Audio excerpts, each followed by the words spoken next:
Hello guys, good evening. Welcome back to your channel. I am your reasoning mentor. I hope आप सभी लोग अच्छे होंगे and अच्छे से अपकमिंग प्री एंड मेंस के लिए प्रिपेयर कर रहे होंगे।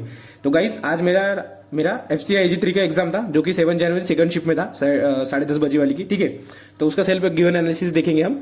ठीक है, तो चलिए शुरू करते हैं। तो पहले बता दूंगा पेपर का पैटर्न कैसा है, तो जिन लोगों को भी याद नहीं होगा, कोई अगर होंगे तो इंग्लिश, रीजनिंग, क्वांट, जीएस। पहले इंग्लिश खुलेगा, then reasoning, then quant, then GS. 25 questions each and 15 minutes each है। ठीक है, तो इंग्लिश का पहले देखते। तो इंग्लिश का मेरे जो इसमें खुला था, पहले था पोअर। जो पोअर का वर्ड यूसेज बताना था, तो उसका आंसर शायद कंफर्म ओनली सी आता है। तो इसका ओनली सी था। एरर डिटेक्शन 5 क्वेश्चन थे, मिसप्लेड 4 क्वेश्चन थे। एरर डिटेक्शन में एक क्वेश्चन छोड़ दिया मैंने, एंड मिसप्लेड पे ये कुछ वेविंग फ्रेंटिकली कुछ करके एक वर्ड था, उसमें थोड़ा डाउट लग रहा था, इसलिए मैंने ये 2 क्वेश्चन छोड़ दिए। देन 5 सेंटेंस रीअरेंजमेंट थे, जो कि आपको एक सेंटेंस को स्प्लिट करके देते हैं, वो बहुत इजी लेवल के थे। ठीक है, 4 फिलर के क्वेश्चन थे, फिलर भी बहुत इजी थे। अगर आपकी नॉर्मल रीडिंग भी होगी तो आप इसको इजीली कर सकते थे। ठीक है, एंड जो आरसी की बात करते हैं, आरसी था स्टोरी बेस्ड। 4 दोस्त रहते हैं, उनका एक डॉग भी रहता है उनके साथ, वो फोर्ट पे जाते हैं घूमने, वो एक दोस्त गिर जाता है।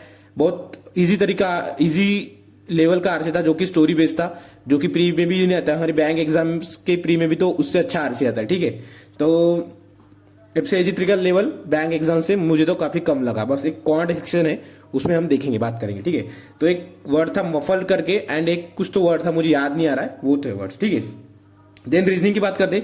रीजनिंग थोड़ा मुझे एक जो पजल है वो ट्रिकी लगा। हालांकि मुझे रीजनिंग में कभी प्रॉब्लम नहीं आता, बट इस बार मुझे थोड़ा लगा है। ठीक है, तो बात करते हैं। अल्फा न्यूमेरिक सीरीज थी, बस लेटर एंड नंबर।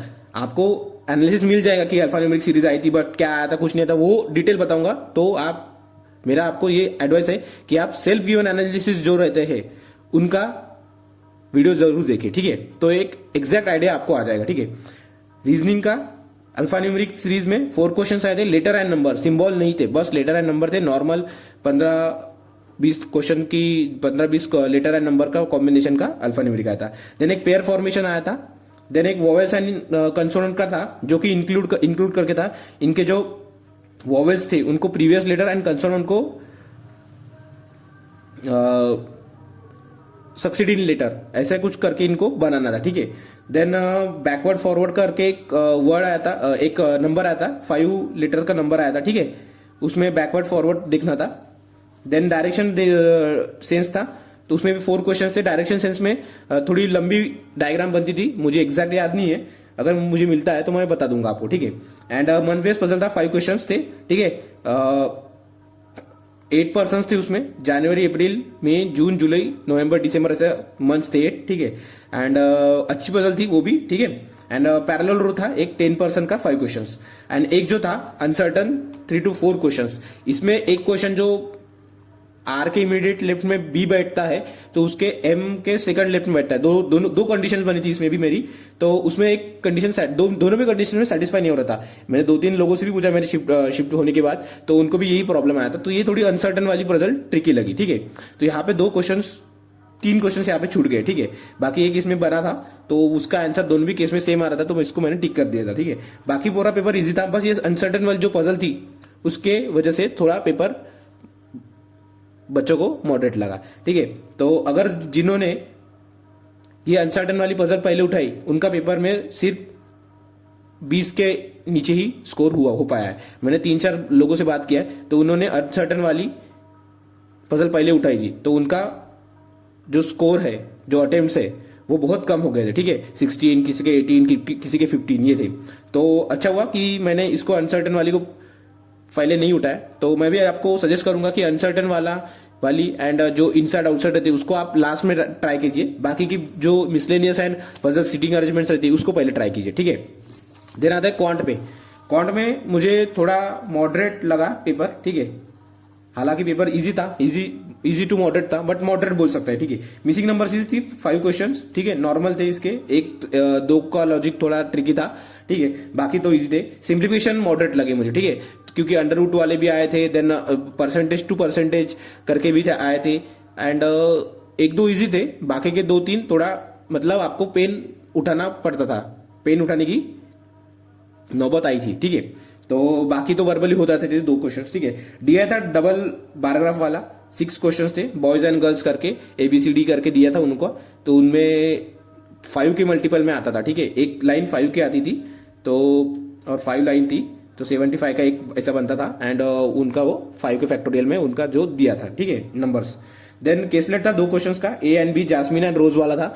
तो इसमें थोड़ा मुझे ट्रिकी लगा क्योंकि इसमें मेरा रेशो एक गड़बड़ हो गया था, ठीक है। एंड अरिथमेटिक क्वेश्चन थे 7। तो अरिथमेटिक में जो 7 क्वेश्चन थे, वो एक एज वाला था, एक प्रॉफिट एंड लॉस वाला था, एक बोट एंड स्ट्रीम वाला था, एंड एक था एवरेज वाला, देन एक था SICI वाला।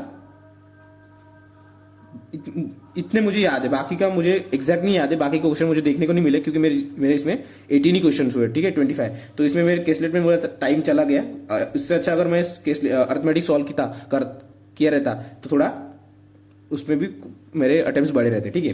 एंड बाद में बात करते हैं GS की। तो ऐसा कुछ एज सच मुझे GS लगा नहीं, क्योंकि उन्होंने वेटेज में बोला था सिर्फ 5 क्वेश्चंस करंट अफेयर से आएंगे, बट मुझे ज्यादा क्वेश्चंस करंट अफेयर से लगे। एंड स्टैटिक थोड़ा बेस ज्यादा लगा था, ठीक है। तो टोटल 25 क्वेश्चंस थे, मुझे जितने याद है मैंने उतने यहाँ पे लिखे हैं, ठीक है। तो बात करते, देखो वास्को द गामा जो आया था, तो वो कहां से आया था, ठीक है। जो इंडिया की उसमें खोज की थी, तो वो कहां से आया था या फिर किस कंट्री का, ऐसा कुछ तो क्वेश्चन था, ठीक है, Vasco da Gama. Then Indian Congress जो 108 उनका जो एग्जीबिशन चल रहा है, वो कहाँ पे हो रहा है, तो ये हो रहा है नागपुर में, ठीक है। तो नागपुर में हो रहा है इसका। एंड धोलावीरा जो यूनेस्को साइट है वो कहाँ पे, तो वो है गुजरात में। GST इंट्रोड्यूस कौन सी ईयर में किया, तो 2017 में है, ठीक है। ओनम फेस्टिवल कहाँ का है, केरला। देन चाणक्य की बुक नेम क्या है, तो आई थिंक अर्थशास्त्र करके उनका बुक नेम है, ठीक है। लास्ट मुगल एम्पायर, इसका मुझे आंसर पता नहीं था, ठीक है, जहां पे मैंने हिस्ट्री पढ़ी नहीं थी। तो नॉर्मल अपना GK जो है एंड करंट अफेयर्स थे उससे वही करके गया था मैं, ठीक है। एंड इंपॉर्टेंट न्यूट्रिएंट्स थे जो कि protein, fats, minerals and carbohydrates, तो उसका आंसर था ऑल, ठीक है। देन काजीरंगा नेशनल पार्क कहाँ पे आता है। देन माइक्रो ऑर्गेनिजम्स कौन से, एक माइक्रो ऑर्गेनिज्म था, तो वो डेली यूज में किस इसमें यूज होता है, तो एक था कर्ड, ब्रेड, चीज एंड समथिंग कुछ तो था, तो उसका कर्ड आता है। देन ओमनीवोरस कौन है, तो उसमें ऑप्शन दिए थे deer, cow, dog, wolf and tiger, ठीक है। तो उसका था चीफ इकोनॉमिक एडवाइजर कौन है इंडिया के। इंपीरियल बैंक को किस नाम से, जो पहले इंपीरियल बैंक थी उसको अभी किस नाम से जाना जाता है, ठीक है। देन वर्ल्ड ट्रेड ऑर्गेनाइजेशन का हेडक्वार्टर। BCCI के चेयरपर्सन को जो रॉजर बिनी बने हैं, उन्होंने किनको रिप्लेस किया है, सौरव गांगुली, उनको पूछा था।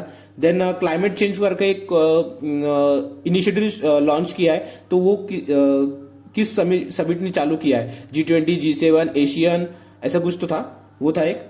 एंड हैंडीक्राफ्ट पोर्टल जो है वो इन्होंने किस मिनिस्ट्री ने लॉन्च किया है, उसका एक क्वेश्चन था, ठीक है।